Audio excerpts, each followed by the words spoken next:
우리 같이 말씀을 같이 읽겠습니다. 사무엘상입니다. 오늘 23장 2절에서 4절 말씀입니다. 같이 우리 봉독하겠습니다. 이에 다윗이 야훼께 묻자와 이르되 내가 가서 이 블레셋 사람들을 치리이까? 야훼께서 다윗에게 이르시되 가서 블레셋 사람들을 치고 그 일날을 구원하라 하시니 다윗의 사람들이 그에게 이르되 보소서 우리가 유다에 있기도 두렵거든 하물며 그 일날에 가서 블레셋 사람들의 군대를 치는 일이리까 한지라. 다윗이 야훼께 다시 묻자온데 야훼께서 대답하여 이르시되 일어나 그 일나로 내려가라. 내가 블레셋 사람들을 내 손에 넘기리라 하신지라. 아멘. 같이 읽은 말씀을 가지고 제목은 본문에 있는 말씀입니다. 그 일나로 가라. 하나님의 말씀인데 다윗이 기도할 때에 하나님께서 반복해서 같은 말씀을 하셨고 그 말씀대로 행함으로 다윗이 하나님께서 지키시고 보호하시는 사람인 것을 모든 이들이 깨달아 알게 되어지는 말씀입니다. 이 말씀을 가지고 우리 잠시 은혜 나누고자 합니다. 최근에 제가 재밌게 읽은 책이 하나 있는데요. 나는 나무에서 인생을 배운다 라는 책입니다. 나무 박사라고 하더라고요. 그 저자가 나무 박사라고는 우종용 박사님 그 적은 저서인데 나무를 연구하면서 그러면서 그리스도인이니까 나무를 연구하면서 나는 나무에서 인생을 배운다. 나는 나무에서 하나님의 뜻을 배운다라고 하는 그런 책인데 그 책에 보면 우듬지라는 게 나와요. 우듬지 들어는 보셨죠? 우듬지가 모든 나무에 다 있어요. 모든 나무에 다 있는데 뭐냐면 나무의 맨 꼭대기를 뜻하기도 하고 소위 뭐 이거를 갖다가 사람들이 얘기할 때 어떤 새 출발하는 사람들 그런 사람들을 이제 뭐 격려하는 말이나 그렇게 해서 우듬지라고 하기도 한답니다. 저는 잘 써보지 못한 말인 것 같은데 그래서 이게 무슨 말이야 했더니 이게 어디서 유래된 건가 했더니 순 우리말이래요. 순 우리말이고 나무들을 보면 나무의 맨 꼭대기 끄트머리 거기를 우듬지라고 하는데 거기에 꼭 센서 같은 것이 달려 있대요. 나무에. 그래서 그게 무슨 역할을 할까요? 나무는 이제 태양 밝은 곳 내가 살아야 하니까 내가 햇빛이 있어야 살고 그러니까 나무가 평상시에는 어떻게 보면 밖에 있는 나무들 보면 다 어때요? 다 하늘을 위해서 위로 자라고 있잖아요. 위로 자라는데 혹시나 이 나무가 그 옆에 여러 나무들이 있어서 햇빛을 가려버리면 어떻게 될까요? 가려버리면 이 우듬지가 마치 살아있는 움직이는 사람처럼 그 우듬지가 방향을 틀어버린대요. 처음에는 위로 꾹 자라다가 가려버리면 그림자가 생겨서 가리면 빛을 찾아서 이게 방향을 튼다는 거예요. 그래서 빛을 찾으면 또 그 빛을 이렇게 구부려서 가다가 구부려서 자라다가 빛이 비치면 다시 그 빛 쪽으로 이렇게 올라가는 거예요.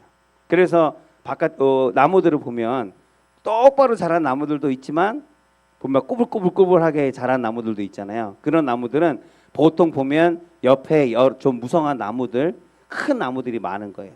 그러면 그늘들이 자라면서 지니까 그 그늘을 피해가기 위해서 그것들이 이렇게 꾸부정하게 자란대요.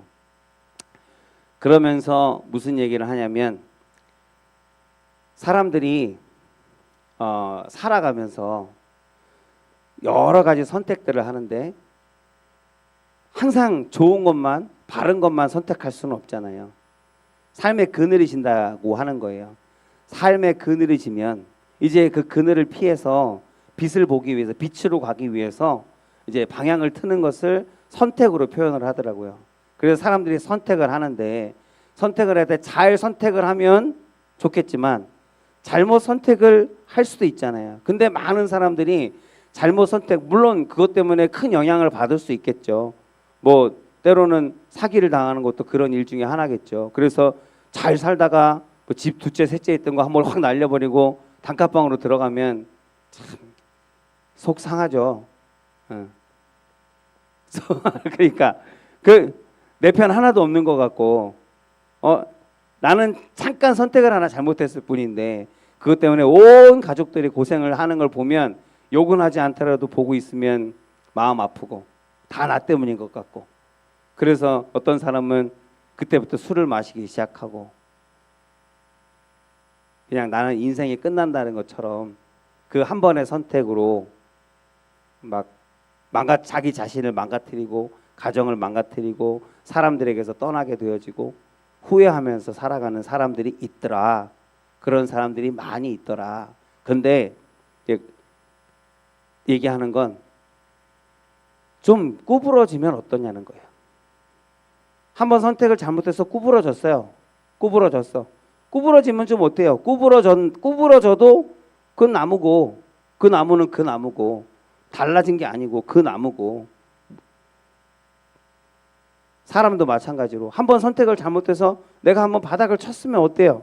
그 인생 그대로가 그 사람이잖아요.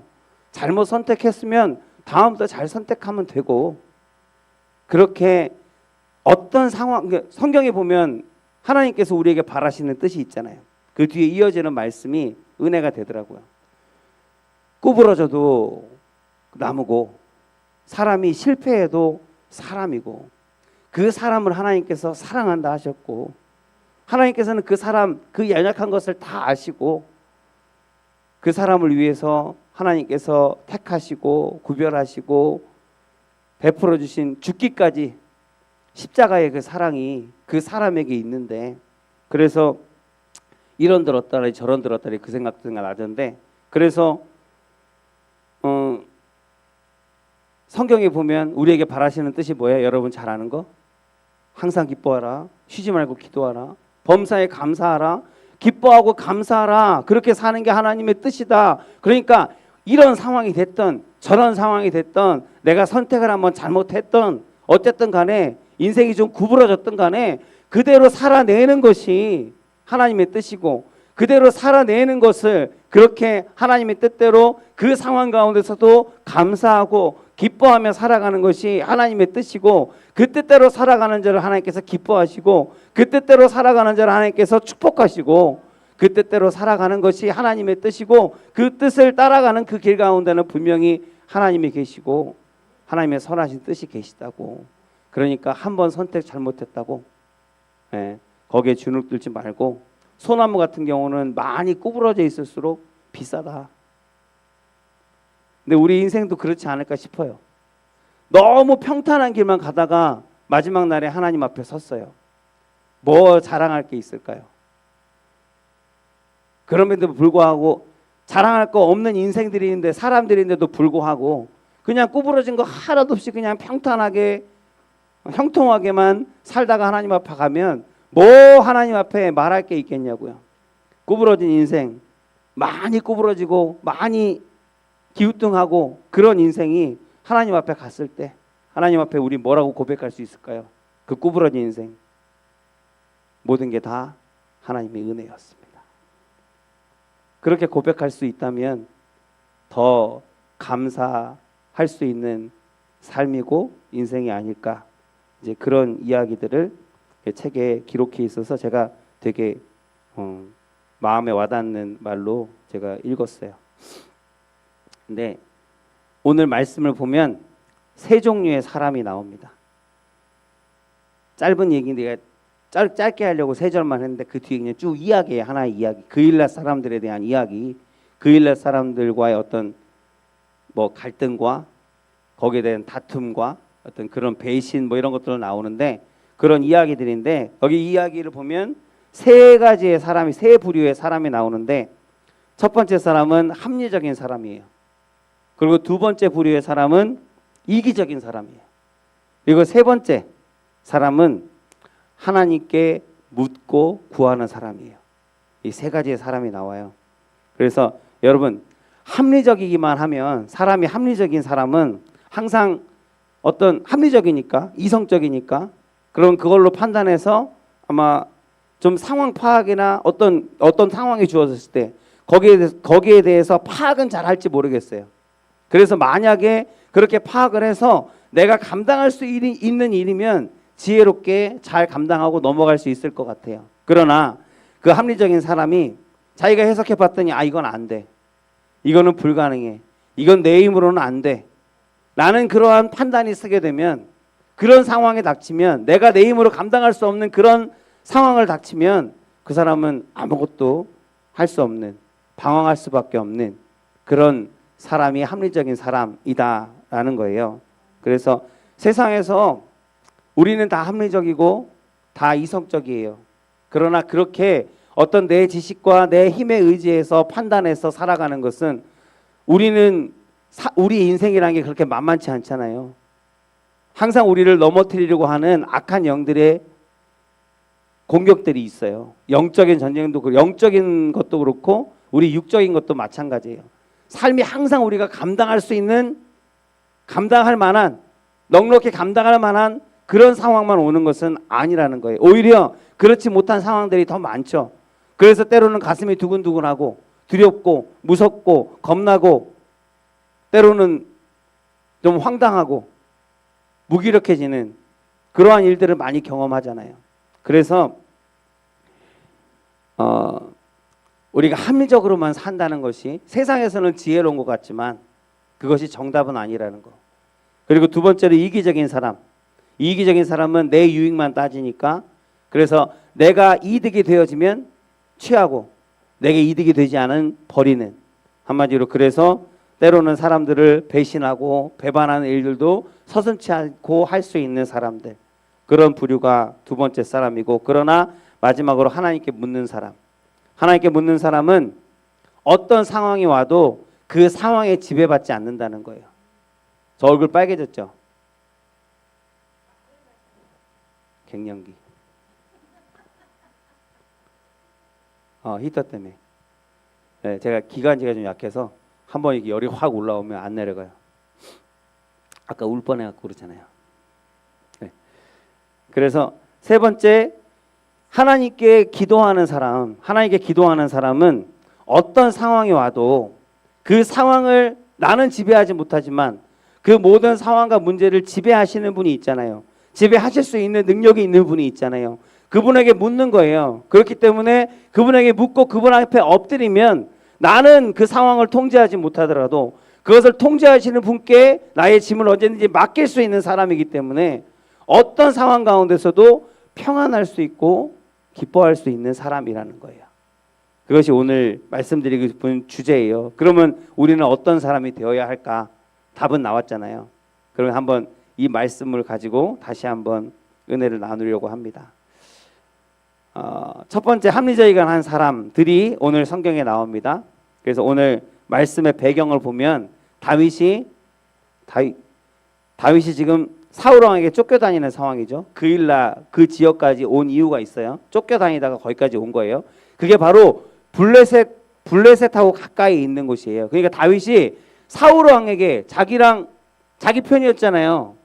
근데 자기의 누구기도 하죠? 자기 아내의 아버지, 장인, 내 가족인데 나를 사랑해주고 보호해야 될 사람한테 지금 죽임을 당할까봐 도망다니고 있는 상황. 그리고 그 옆에 있는 블레셋도 다윗을 그렇게 미워하는 민족이에요. 왜 미워할까요? 골리앗의 사건이 있잖아요. 그때 정말 창피하게 당했잖아요. 골리앗. 그렇기 때문에 다윗하면 이를 가는 민족이 바로 블레셋 민족이에요. 그래 블레셋에도 쫓기고 있고 사울 왕에도 쫓기고 있는 그 순간에 한 사람이 소식을 전한 거예요.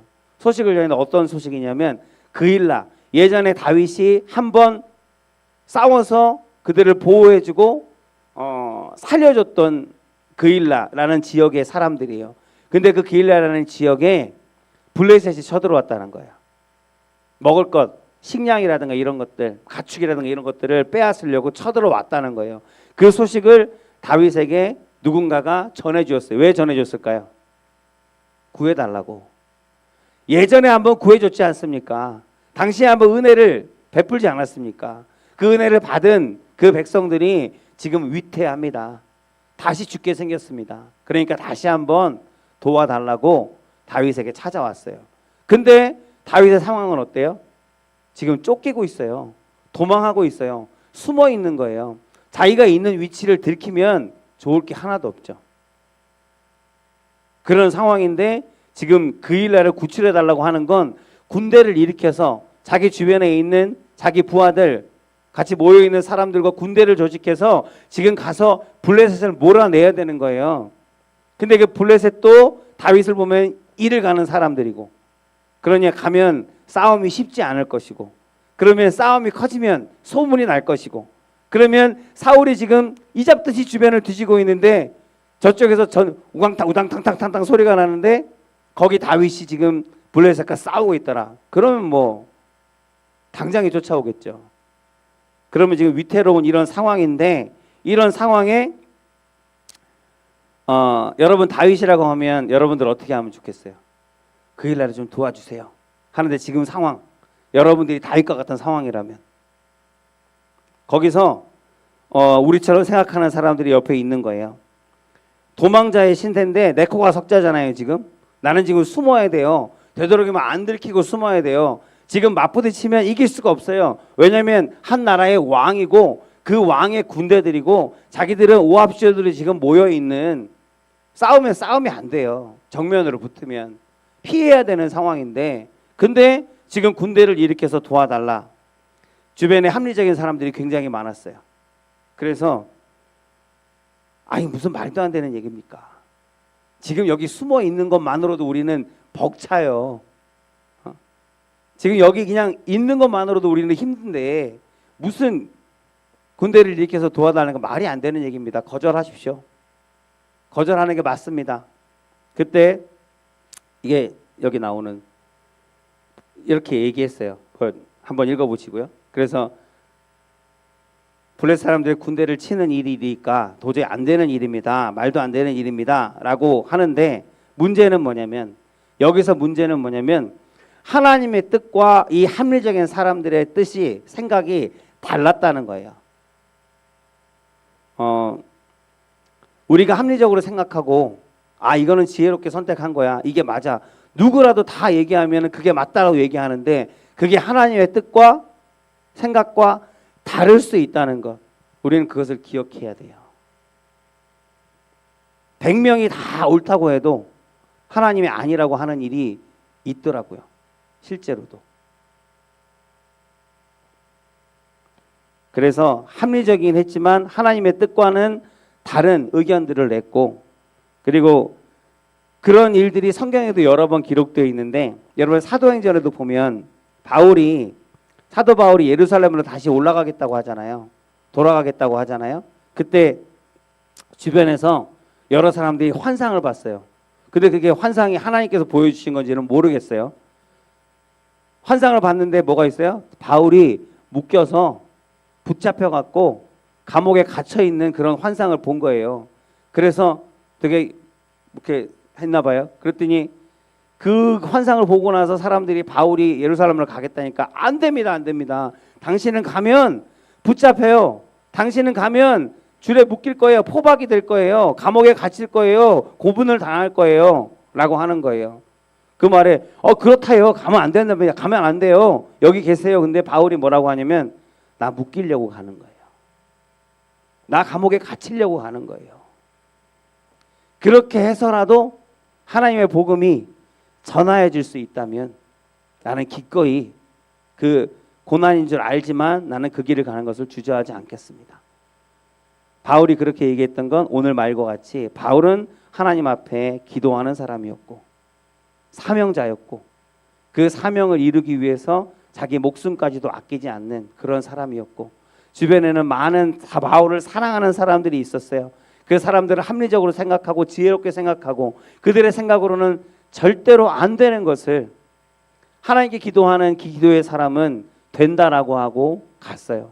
바울은 물론 나중에 거기서 죽음을 당했지만 거기에 가서 갇혀서 감옥에서 복음을 전할 수 있었고, 그 감옥에서 재판을 받으면서 그 재판장으로 임한 그 사람들 가운데 하나님의 복음을 전할 수 있었고, 그 바울의 순교를 통해서 로마에 복음이 전하여졌고, 그리고 로마는 기독교가 제1의 종교가 되어지는 한때는 그런 나라가 되었던 것을 우리는 역사를 통해서 알 수 있습니다. 그래서 이 합리적인 것, 결코 하나님의 뜻과 같을 수는 없다는 것을 우리가 꼭 기억해야 되겠습니다. 그래서 내가 지혜롭다고 생각하는 것도 돌다리를 두들겨 보는 것처럼 항상 하나님께 엎드려서 묻고 구할 수 있는, 그것이 지혜로운 그리스도인, 그것이 지혜로운 저 여러분들의 모습이기를 주님의 이름으로 축복합니다.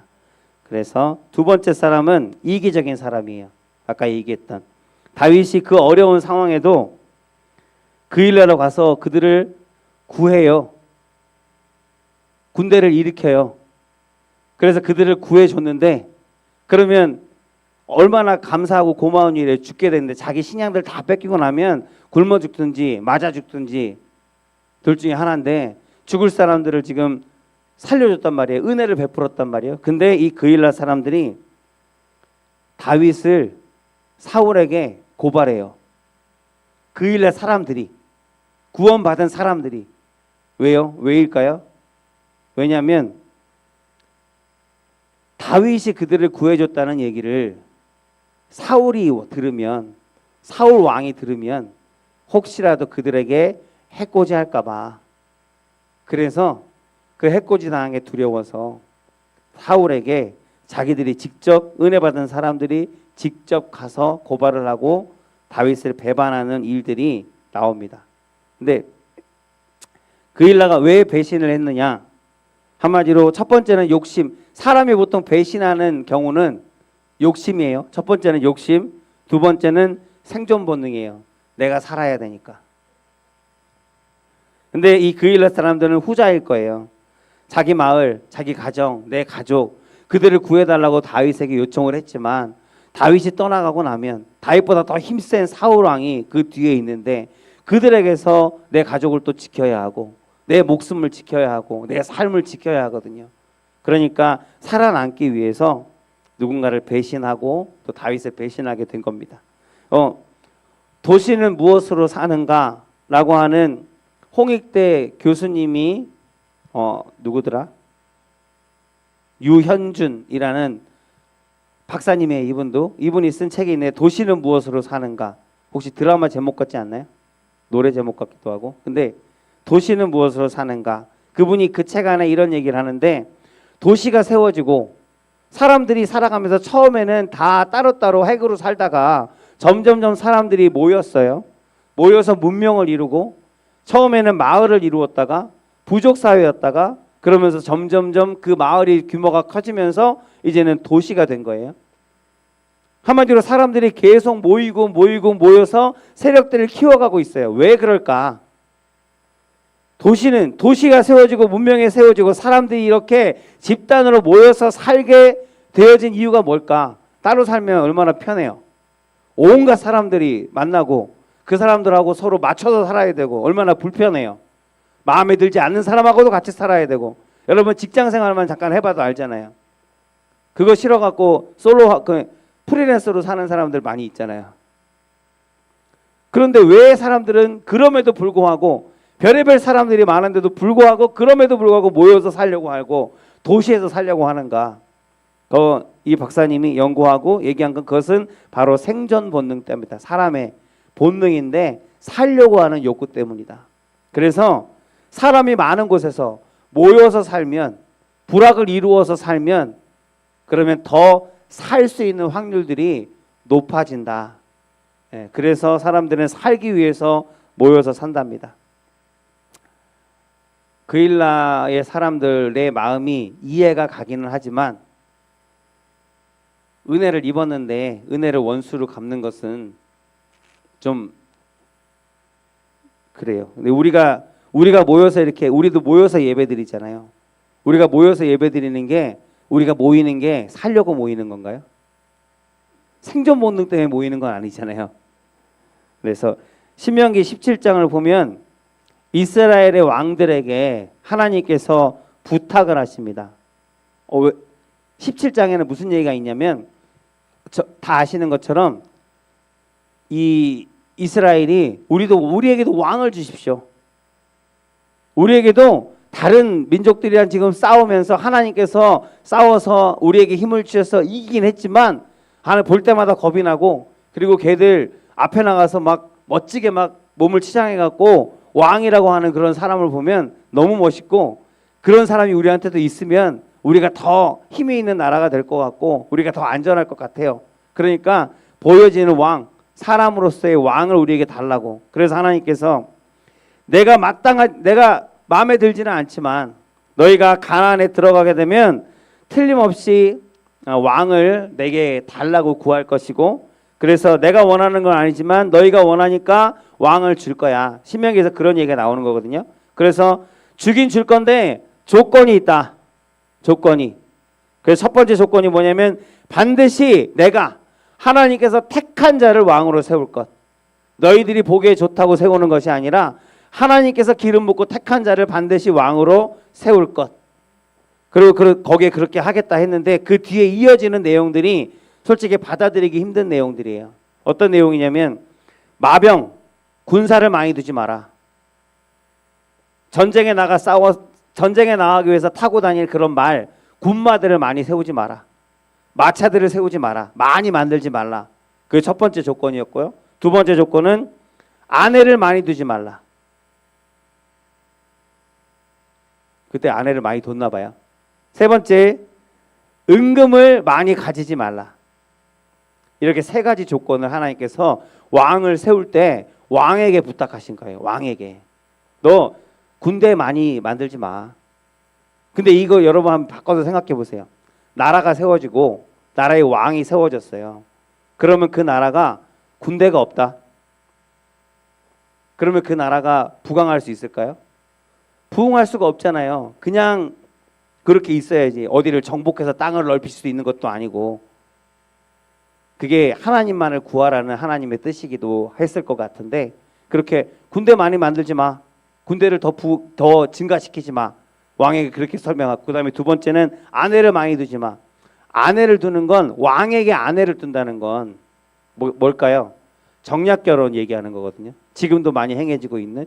그래서 다른 나라들과 친분을 갖고 내 편을 만드는 거예요. 그러면 내가 좀 염려할 게 없잖아요. 서로 이렇게 힘을 합치면 더 센 나라, 어떤 그런 나라로부터도 우리가 지킬 수 있고, 서로 연합하게 되어지면 주변의 작은 나라들은 당연히 엎드릴 테니까. 근데 아내를 많이 두지 말라라고 하는 것은 서로 그렇게 하지 마.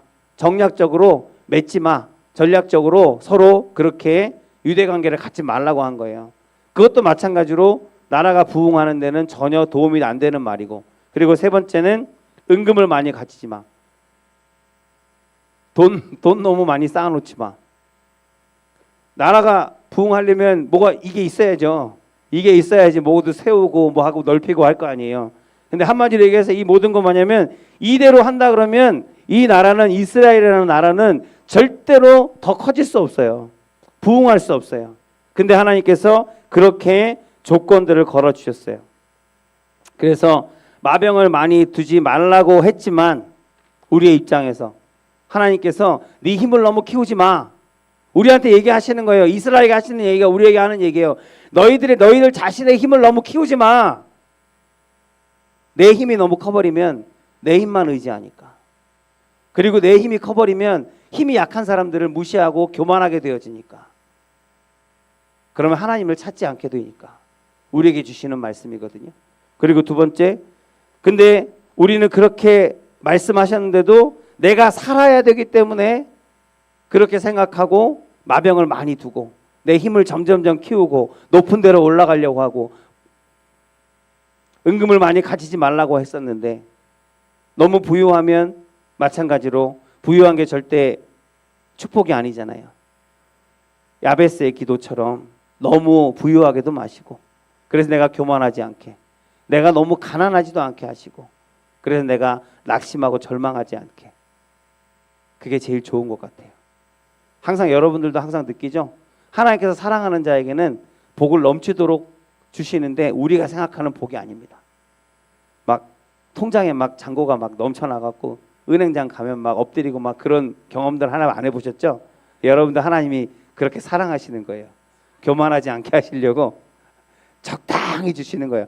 뭔가 약간 모자란 것 같이 이렇게 주시는 게, 그게 진짜 하나님께서 사랑하시는 건 줄 여러분 믿으시기 바랍니다. 믿으세요. 그래. 그래서 아내를 많이 취하지 말라, 서로 정략적으로 결혼하지 말라라고 하셨는데 우리는 또 살아야 되기 때문에 너 옆에 있는 사람들이 잘못한 걸 뻔히 알면서도 그 잘못하는 사람들 옆에 껴서 때로는 그 잘못을 나도 하고 잘못된 자리에 가기도 하고 잘못된 일을 계획하기도 하고 그게 우리들의 모습이고 거기에 대해서 하나님께서 말씀하시는 거예요.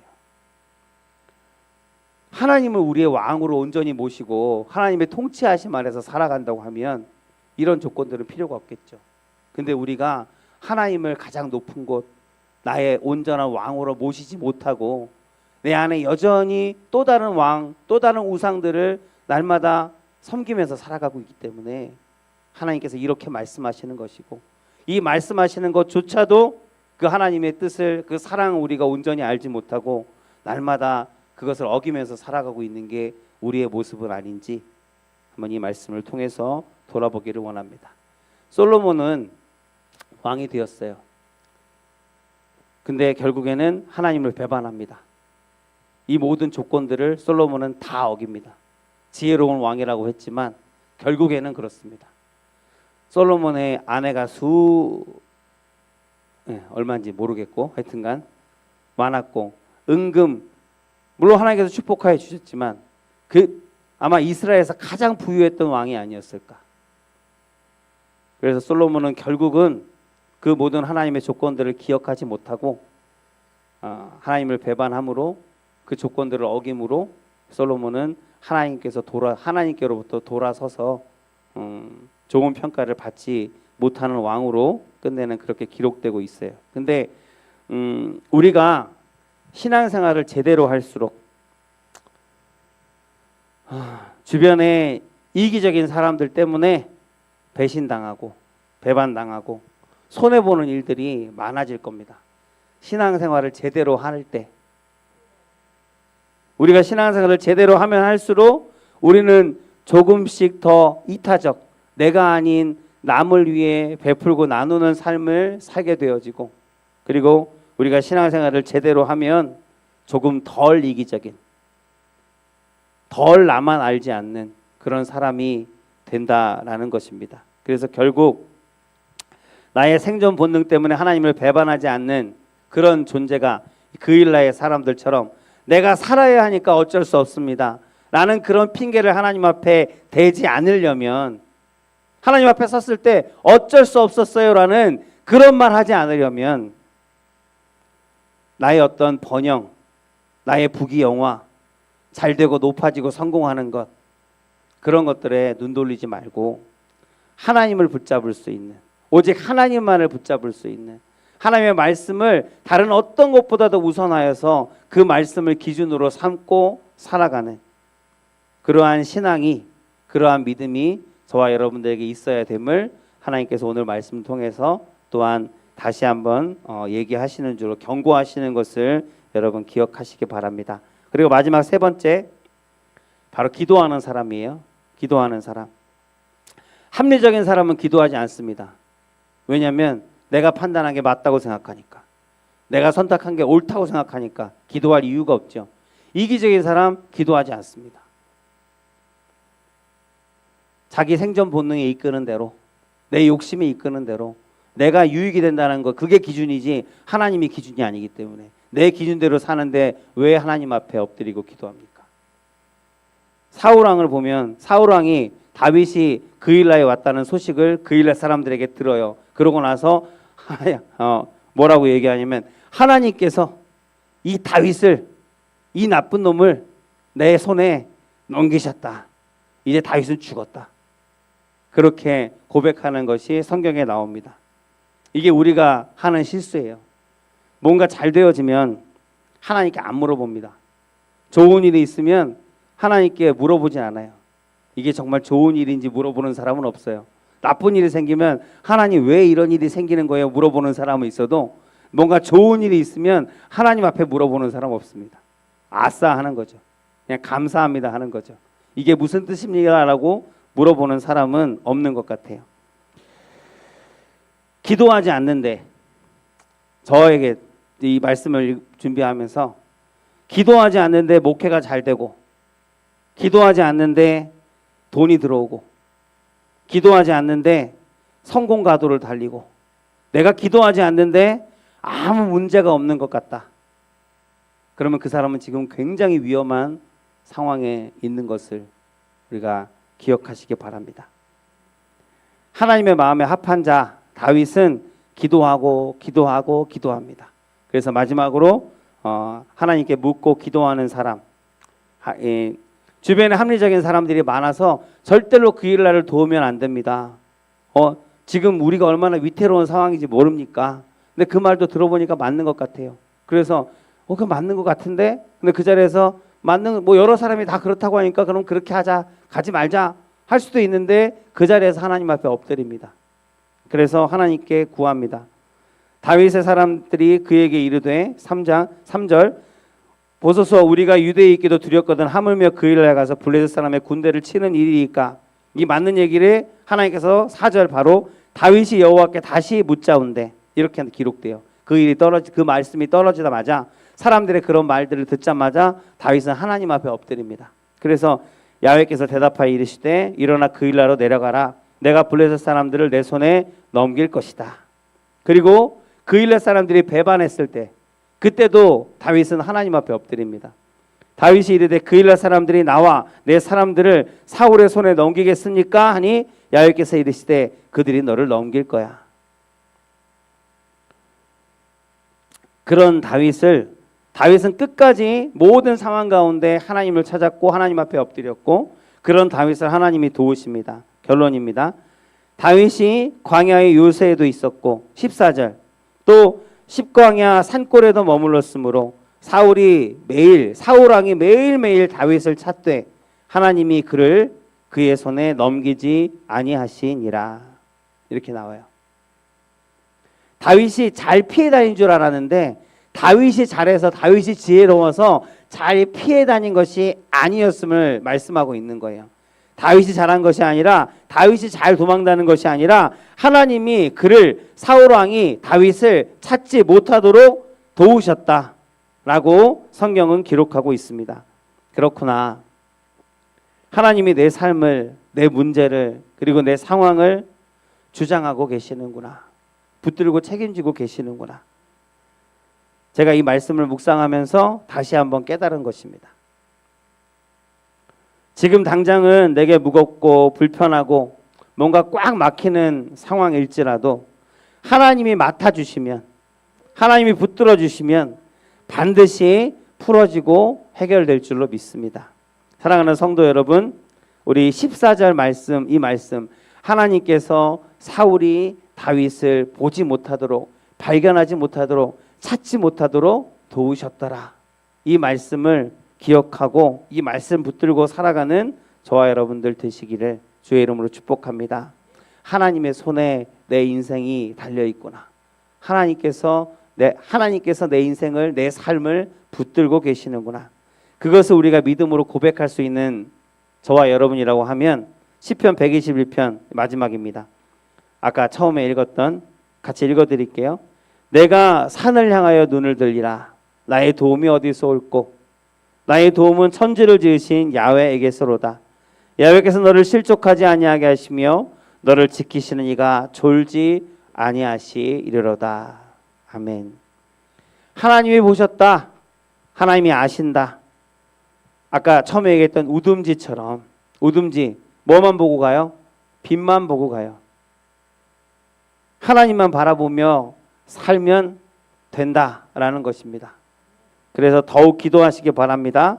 그래서 하나님으로 하여금 나를 위해 일하실 수 있도록 하나님께 기회를 드리고 상황을 드릴 수 있는 저와 여러분들이 되시기를 바랍니다. 날마다 하나님의 말씀을 먹고 하나님이 주시는 은혜와 축복으로 승리하는 우리 오남순목교회 그리고 여기 함께 예배드리는 모든 성도님들 되시기를 주의 이름으로 축복합니다. 기도하겠습니다.